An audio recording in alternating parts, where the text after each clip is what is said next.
आवेशित वस्तु। आवेशित वस्तु की परिभाषा। आइए आवेशित वस्तु को परिभाषित करते हैं। जिन वस्तुओं में हल्के पदार्थों को आकर्षित करने का गुण होता है उन्हें आवेशित वस्तु कहते हैं। आइए परिभाषा एक बार और देखते हैं। जिन वस्तुओं में हल्के पदार्थों को अपनी ओर आकर्षित करने का गुण होता है उन्हें आवेशित कहते हैं। आइए एक उदाहरण के रूप में समझते हैं इसको।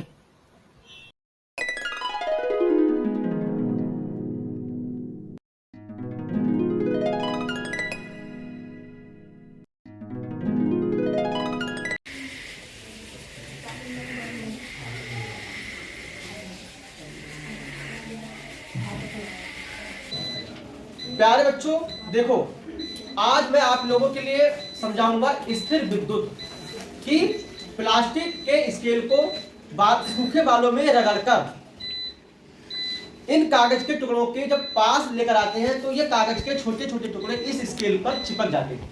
क्या आपने कभी सोचा कि ऐसा क्यों होता है? देखिए, पहले एक प्रैक्टिकल के माध्यम से मैं आप लोगों को दिखा रहा हूं। ये देखिए, कागज के जो टुकड़े हैं वो इस स्केल पर चिपक गए हैं। अभी मैं इसको और तेजी के साथ में रगड़ रहा हूं, क्योंकि जब सूखे बालों में प्लास्टिक की स्केल को रगड़ते हैं और रगड़ी हुई स्केल को जब छोटे छोटे कागज के टुकड़ों के पास में लेकर आते हैं तो कागज के छोटे टुकड़े स्केल पर चिपक जाते हैं। ऐसा इसलिए होता है स्थिर विद्युत के कारण, क्योंकि सूखे बालों तथा स्केल के को आपस में रगड़ने पर एक आवेश उत्पन्न हो जाता है जो कागज के टुकड़ों को अपनी ओर आकर्षित कर लेता है। देखिए एक प्रयोग के माध्यम से, ये देखिए, यह है कागज के टुकड़े इस स्केल पर चिपक रहे हैं। ये प्रयोग हमारा क्या कहलाता है? स्थिर विद्युत कहलाता है। ये देखिए, चिपक गए, बोलिए। तो इसका अर्थ यह है कि कागज के जो टुकड़े हैं इस स्केल की तरफ को आकर्षित हो रहे हैं। यही आकर्षण का जो गुण है वो आवेशन कहलाता है। क्या कहलाएगा? आवेशन कहलाता है। तो मैंने आज एक आपको प्रयोग के माध्यम से दिखा दिया कि स्केल को कागज के टुकड़ों के समीप लाने पर कागज के छोटे टुकड़े आसानी से इस स्केल पर चिपक जाते हैं। यह क्रिया क्या कहलाती है? आवेशन। स्थिर आवेशन कहलाता है, स्थिर विद्युत की क्रिया कहलाती है।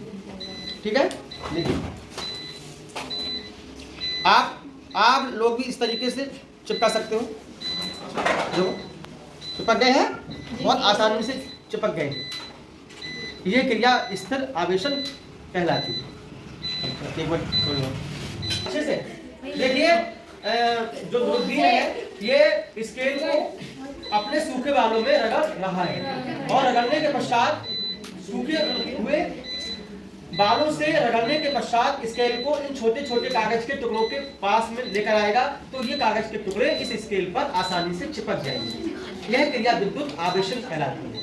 चलिए देखिए, चिपक गए हैं। ये एक प्रयोग के माध्यम से, प्रैक्टिकल के माध्यम से आप लोगों के लिए घर्षण द्वारा वस्तुओं का आवेशन सिखा दिया है। आप लोग भी इस तरीके के प्रयोग अपने घर पर या क्लास में आसानी से कर सकते हैं। ठीक है।